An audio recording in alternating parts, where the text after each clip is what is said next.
What's up, fam? The masked man from Puerto Rico, or maybe he's a New York. I don't know who he is, but he decides to make a video trying to say that Fat Joe was correct. Hip hop is 50-50. Puerto Ricans and blacks did this together.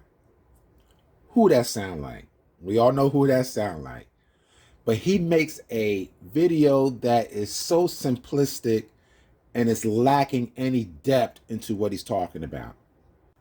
Throughout this video, he's trying to make the case that black and Latinos did this together without offering any proof in terms of what they actually contributed. He's basically using the proximity argument, which means, hey, we all live together. We lived on top of each other. Of course, it was 50-50. But not one time did he introduce any element that Puerto Ricans brought to the table foundationally. During a portion, at least a couple of times in this video, he mocks black people in the way he thinks they speak, as if all black people have this stereotypical way of speaking. Now, I want you guys to understand something. These are the same Latinos who go around and say, we're black too. But they're only black when it's advantageous for them. Otherwise, they don't want to be black. And so behind closed doors, well, at least this guy's doing it in front of our face. But most times behind closed doors, they dogging us out. They calling us buck dancers and making fun of the fact that black Americans were enslaved, calling us weak and things of that nature. Now think about it this way. If you're part of the diaspora and you say you're black, why would you talk about your own family like that? The reason why you talk like that because you really don't see us as part of your family. In order to get close to greatness, you pretend to be our brothers, but in reality, you are wolves in sheep clothing. See, the problem I have with a lot of these Latinos making this argument about they're part of the creation story, they're not being intellectually honest. Because again, I keep saying this. We're talking about the culture that produced hip hop. We're not talking about individuals. And you guys constantly make the argument, oh, this Latino was here or this Jamaican was there. No, we're not talking about that. We're talking about the culture. And you conveniently and purposely do not address the culture of hip hop. And when you do, you are dishonest about it, especially when it comes to music. But before I get into that, I'm going to play a portion of this video and then I'm going to stop it and we're going to comment. All right? Let's do that.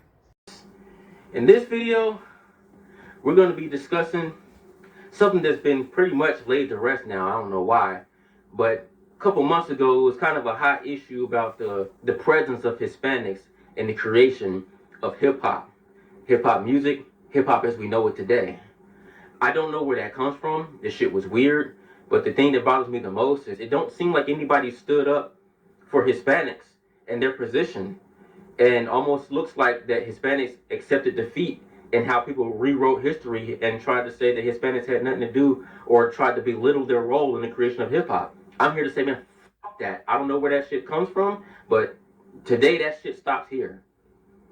First and foremost, I want to say I don't know where the issue came from in the first place. Sources have said it might be from a documentary from the Tariq Nasheed guy, or I really don't know. I honestly don't know where it comes from, but the fact that it appeared after being accepted for over 40 years is alarming to me, because to me it almost looks like either two roads that we can go down.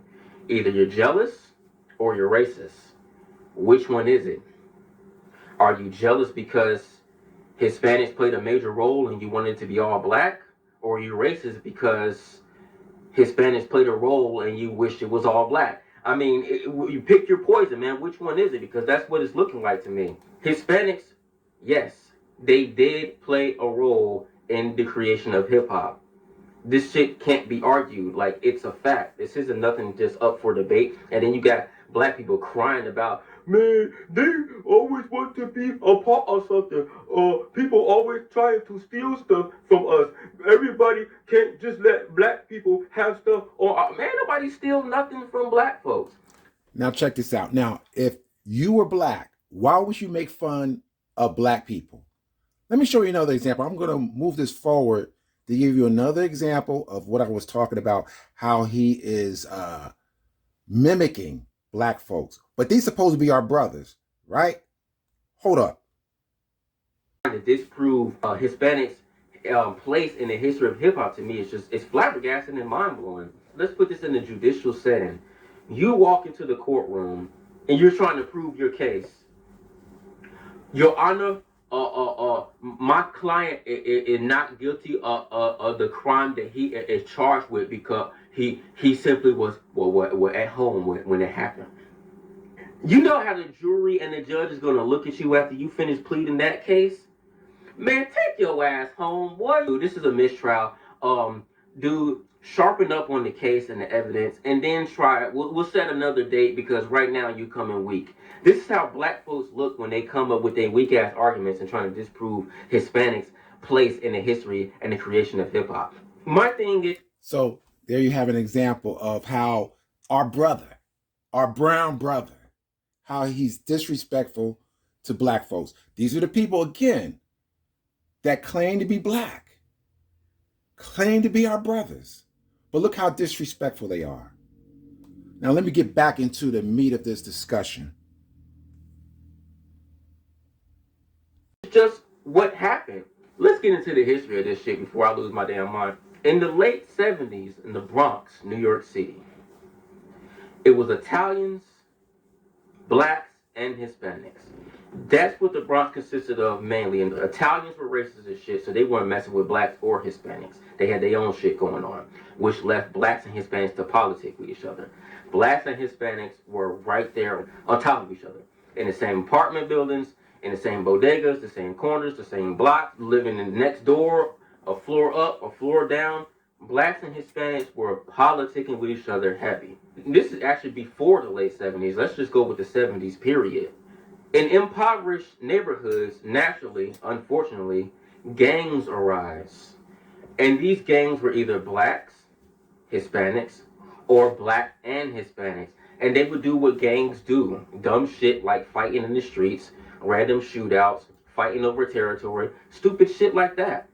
Well, in the late 70s, a truce was called in between all gangs in the surrounding area. Let's end this shit. Let's stop the violence. Let's live a peaceful life amongst each other. We can do better than this. I mean, I can't remember if it was 78 or 79. Blacks and Hispanics got together and did what they do. They partied, they cooked, they danced, they ate food, they played music and a park. Okay, now see, this is what I'm talking about. The simplistic explanation of hip hop and how it began. Not one time is he going to introduce what did the Puerto Ricans bring to the table. Because again, they only argue nationality and ethnicity. They don't argue culture. The culture is clearly Black American. All right, let me see what more of this BS that I could debunk. Right?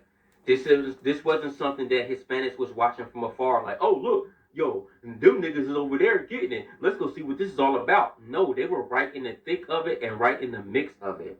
Now, all you people that's trying to steal the creation of hip hop away from Hispanics, if you can't name the one person, then you can't say who created hip hop. Because if you knew who that one person was, then you can accredit it to one race.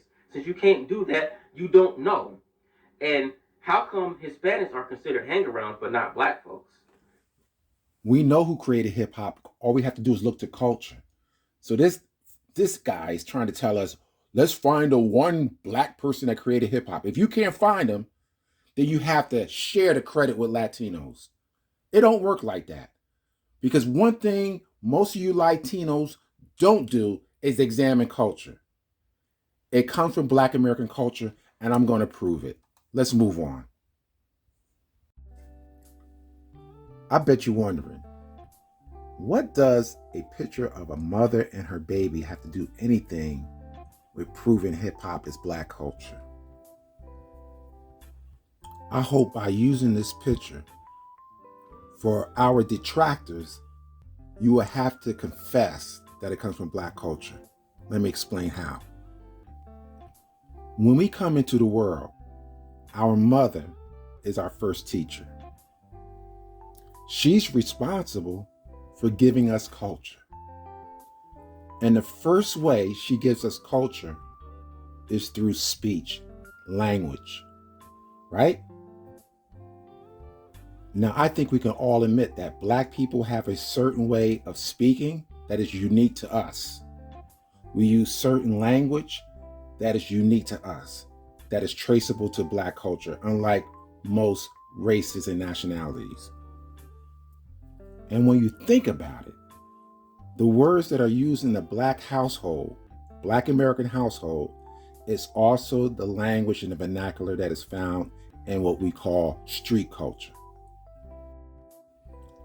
Let's think of words like hip, cool, hop. Many in the Bronx refer to the Bronx as the boogie down Bronx. The word boogie is traceable to the 20th century, the early part of the 20th century. Getting down, that's a term used in Black American vernacular. When you examine the culture of language amongst Black people, you find that very element in hip hop. This speaks to the heavy influence, and it gives a clue into who actually created the culture. Because if everyone is speaking the same way, and you could trace those speech patterns and vernacular to a particular culture, that gives you an indication where it comes from. The second component is the music, right? You hear a lot of guys talk about the history, say, hey, we got the records from our mothers and fathers' record collection. Because once a child is starting to learn how to speak and understanding the language of his culture, he's hearing music as well. And it's the music that he heard in his house, it's the music that he brought on the streets when hip hop was created. I don't have to find one person. All I got to do is examine the time where the music that was produced on the street was primarily funk and soul. All this other stuff, merengue and salsa, whatever, that came years later. You will never see, mark my words, you will never see a video of a Latino, European, or Asian talking about vernacular and that it doesn't come from Black American culture. Because they understand that it does. They're going to say, oh, it's American. But what American? It's not Latino American. It's not Latin American. It's not European American. It's not Asian. So what American is it? And they will try so hard to admit that it comes from us. But we know this. We know the deal. It is us. So if you find the vernacular that was used at the beginning of hip hop and still used today, that speaks to its origins. If the music that was played then is still played today, that speaks to its origins. Without any question, Black Americans started this thing. We're not even talking about the dance, rapping, all this other stuff that points to our culture. It all points to Black American culture. So I don't have to find one person. Latinos had absolutely nothing to do with the creation story. Get over it. You will never be able to make that case. All right? So listen. Like, subscribe, share. All right? Until the next time, peace.